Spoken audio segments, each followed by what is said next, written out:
Hi, I'm Kat. Hi, I'm Jay. And today we're reviewing The Amazing Spider-Man 2. Terence is also in this review, but he's not here right now, and we filmed earlier, so he'll be in the video. Yeah, we're gonna go back and forth. We're gonna try something new, just because it's hard to film with 3 people with very different schedules. And but we want us all to be in it, so yeah, we're gonna try. Yeah, you fucks. Let's do this. You don't smell that bad today. Thank you. It's, of course, an action movie, comic action movie. Yeah. Is it? I don't know why I said that. I know, you're shocked. I thought it was a war drama. A war drama. Yes. Swing from those buildings. Okay, so basically this looks at Spider-Man and obviously him trying to balance, you know, regular life with Gwen and stuff like that with being Spider-Man and saving New York from tons of horrible bad guys. This, of course, features Electro, or Jamie Foxx, and he, I think, did a really good job. He looked good. His powers were crazy. Underused. Underused. He's so underused. He is. And then also, his old friend from when he was younger, Harry, is back in that. Is it giving it away if I say who he is? No, it's clear that he's the Green Goblin. Green Goblin or Hobgoblin, they don't even say. That's true, they don't really say. I thought the acting was good. I really like the chemistry between Peter Parker and Gwen. I think they do a really good job. I've heard some people say that they don't think they have any chemistry. The whole time, whenever they're being all cutesy and stuff, there's this one scene when they're like trying to work things out and... You realize they're dating so for real. Cute. Are they really? Yeah. Oh. That explains everything. That does explain everything. You know what made this movie? Gwen. Oh, she's amazing. Emma Stone's fantastic. I love her. She's gonna eventually win Academy Awards for sure. I guess. But in this movie, you get so drawn into her because she has that super bad charm, Zombieland charm. She's got it all in this. And she's beautiful, looks great with blonde hair. She's a really good actress, really captivates you. And then, spoilers, we can't even talk about anything in the ending of this movie. But Let's just put it this way. If you're a big comic book fan, then you're gonna love what happens in this movie because it's just like in the comic books. I actually, and again, we can't really say what it is, but I've been talking to my friends. Do you think they're gonna do it? Do you think they're gonna do it? And then this moment happened, and you just suddenly know, oh my gosh, it's gonna happen at some point. And I thought it was gonna happen kind of in the middle of the movie, and it didn't. And then it happened later on, and I was like, oh my god, they did it! This is so crazy! And like I say later, the aftermath, I don't agree with. I think this should have been, what is the movie? The classic movie? I think it's called Empire Strikes Back, which is such a down note. This is supposed to be like that, but they didn't have the balls to do it. They didn't have the balls, and they slap on this extra ending that's really medium, that has Giamatti in it. Giamatti is like medium. I mean, Giamatti's awesome usually. He's horrible in this. Harry is the weakest link in the movie. What? When he turns into the Green Goblin. Yeah, he's kind of medium. But before that, I thought he was excellent. Because you can't, the Green Goblin we had with that voice, hello, Harry, like that voice is Green Goblin now. And when Green Goblin in this talks for the first time, it's not that. And I'm kind of hoping for him to take over this sort of lizard-like, not lizard, but goblin voice, like. They tried to go kind of goblin. But yeah, but when he says it, it's horrible. Let's throw it to Terence and I. He was here earlier. We filmed. We're going to talk about the graphics and character design. Which I loved. I thought the graphics were awesome. The CGI looks great. Terence, what did you think? You miss me, you fucks? He's been drinking that. So guys, what do you think of the beard? So you like the improvements? A little more, you know? Check it out, a little more GQ, a little less hobo. More hobo. What the fuck happened to your beard? More hobo. Yo, you fuck, what happened to your beard? You fucked up! Ready? Well, get the drink out of here, you fucking alcoholic. Alright, so we got you here now, you dirty fuck. You miss me, you fucks? I think they might have. So, we're going to talk about the graphics and character design with you. Because your time is so limited now. Yo, special guest appearance by Terence 3KB. On 3 kilobytes. On 3 kilobytes.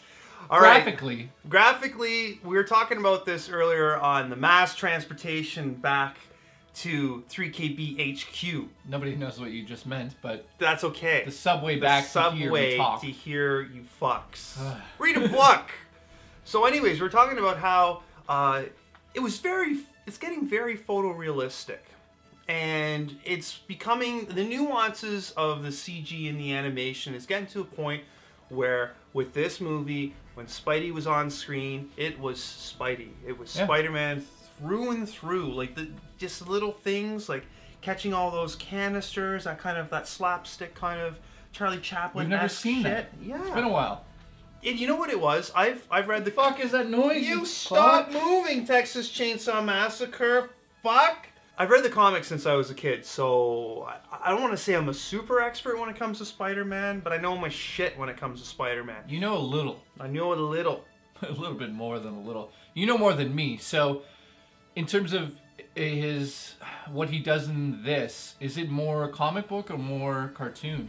So it's a magical combination of what you see in the comic with all the poses. Yeah! I didn't really like the woo at the beginning. That was weird. The cartoons have always been limited. And I feel it's almost like it got like I want to say almost had like a video game vibe in terms of the freedom of it. But there was like first person shots that would look like he was wearing like a GoPro cam chest mounted. And I was just like, oh. He moves like every kid that read Spider-Man comics or watched the cartoon shows wants to move and web around New York. I think this was the best representation of his movement in a Spider-Man film to date. I haven't seen, they always tried back in the day in Amazing Spider-Man 1. I felt that this showed the velocity of like the speed and what he's going through when he's actually swinging. Electro. I think he was underappreciated in the movie. Underutilized. Underutilized, that's for sure. You know what? I walked out of the theater thinking it wasn't long enough. Even though it's pretty long, I wanted actually a little bit more. The fact of the matter is, this is the first Spider-Man where we see so many bad guys in the film at once. And they really did something here like Spider-Man 3 could not do. And it really shows how well they put it together. And even though Electro is not necessarily... I really like Electro, but he's got no backstory. Just a lonely dude in the city. He's a lonely, potentially mentally ill dude in the city, talks to himself or pretends he's having a conversation with Spider-Man when he's not there. Which is cool. I get that. And he's obsessed with Spider-Man, but the switch he makes to becoming his enemy happens like that on screen, and it doesn't feel justified the moment it happens. I wanted a little bit more just... You wanted more character building. A lot more character building, and just the way that the switch happens. We've seen it before. Of course, we've seen it before. Like the police messed up. Oh my God! Don't shoot me, you fucks! The thing is it's economics of movies. It is a blockbuster. They want to keep it going. It has to happen quick. They want like an action beat every 15 minutes. It would, to me, to make this a little bit better, would have been to slow that action scene down and bring Electro and Spider-Man into a room and have a conversation and then watch them both build up their characters in that room, then truly, slowly start to see the turn in his eyeballs. You know what I mean? Of him thinking like, you're not with me. You don't need me anymore. Then maybe in the police station, shit goes down there. Mild spoilers. The characters, they have interesting costumes. Everybody knows who's in the film. And everybody knows who's in the film, but they have to identify themselves. Like, they've actually named themselves. Rhino's kind of like a giveaway because he's in a huge Rhino mech suit.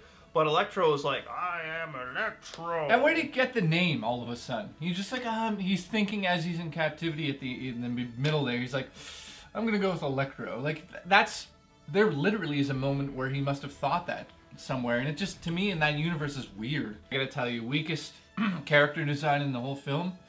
We don't know if it's Green Goblin or Hobgoblin, but you all know Osborn's in it, and when he reveals himself as the Goblin at the end, it's laughable. The first time I saw a picture, I thought it was an April Fool's joke. But the thing about that was, I think that they hoped his voice was more like that, like he had a better, deeper tone when he talked. You can't... I will say this right now, and people go apeshit maybe, but the original Green Goblin in Spider-Man 1, Raimi's Spider-Man 1, best Goblin you're probably ever going to see because of the fact the actor is like a classically trained actor. Not the best design, but it could have been a lot worse. Could have been horrible, but the thing about that was his voice, it was iconic. He talked like the Green Goblin, and that's what I was expecting. So when Harry Osborn shows up and he's like, hello, Peter, like, it's a joke to me. So I think it's time we get Kat's final thoughts and her review score of The Amazing Spider-Man 2. Kat? Thanks, guys, and I'm back to give my final score, of course. I was just over there, now I'm here. I know, it's like you're magical, right? Are you wearing the same thing? Yes. Amazing. What is your final score? Okay, so my final score would have to be a 9 out of 10. I thought they did a great job. I loved the story. It was very exciting the whole time. When it wasn't being exciting, they had this cute little romantic scene, or it was very interesting and technical. They just, the whole design, all the arcs that the story goes through, the arcs that the characters go through, the acting was amazing. The CGI looked flawless. They do a POV kind of shot as Spider-Man's web slinging, and it was amazing. This is one of the first movies in 3D that I was just blown away. I thought it was so great. It's actually worth seeing in 3D. That never happens to me at all. Terrence and I said it's fine in 2D. Did you see it in 2D? Yeah. Well, you haven't seen it in 3D, it wasn't so shot you don't for know. 3D. It was converted, apparently. It looked good, though, because, you know, web comes... At one point, I actually kind of went like this, because I'm webbing on the screen. I was like... high and drunk as you're... No, I wasn't. It was after work. I was very sober. And, boys, what is your final score? Thank you, Kat. Peace. I can't believe Kat gave it that score. Wow. We don't even know the scores. We don't even know the scores we're separately. Final score. All right. 7.5 out of 10. Really? And I thought you were gonna go 8.5. No, the reason it got 7.5. That's not really high. No. You said you didn't. I don't know. Okay, go. Here's my piece with it. It's 7.5 despite itself. It was a good movie despite itself. It actually overcame its shortcomings because it did what the people wanted to see. I was expecting to go there and just be entertained by all the cool Spider-Man stuff, and the fact that I got more out of it was a bonus. But the Spider-Man stuff, the swinging, the humor, the little nuances, the nods to, like, the more subtle nods to the comic books was really special. It made me. It actually. I was thinking, maybe on a different day. You know what? Fuck this noise. I'll give it an 8 because what? I'm giving it an 8. You just changed it live. I changed it live, real time.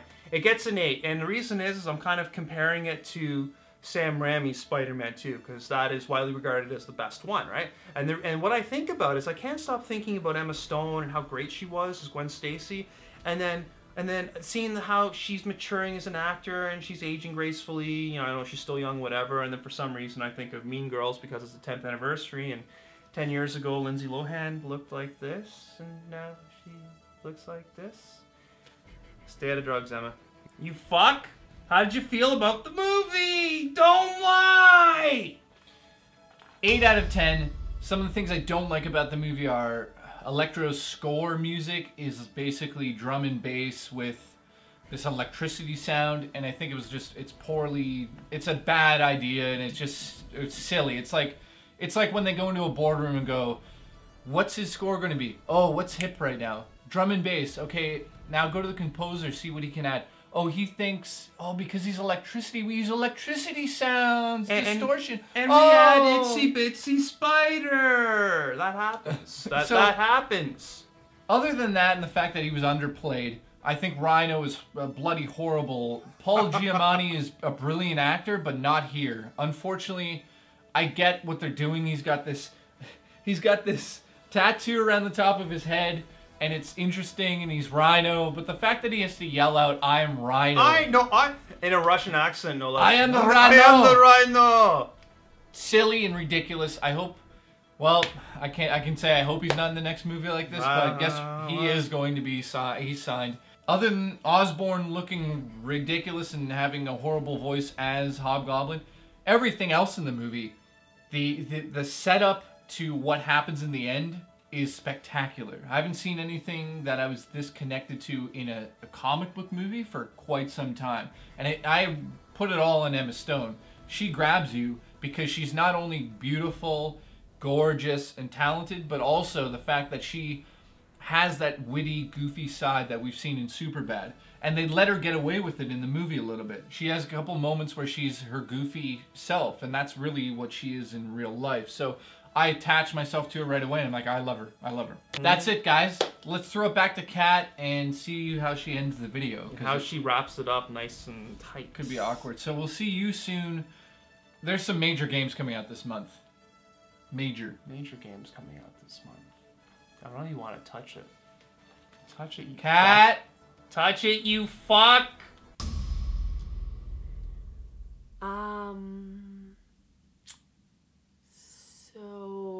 Do you like cheesies? The end! That's all you can come up with. You must have had a long day at the hen house.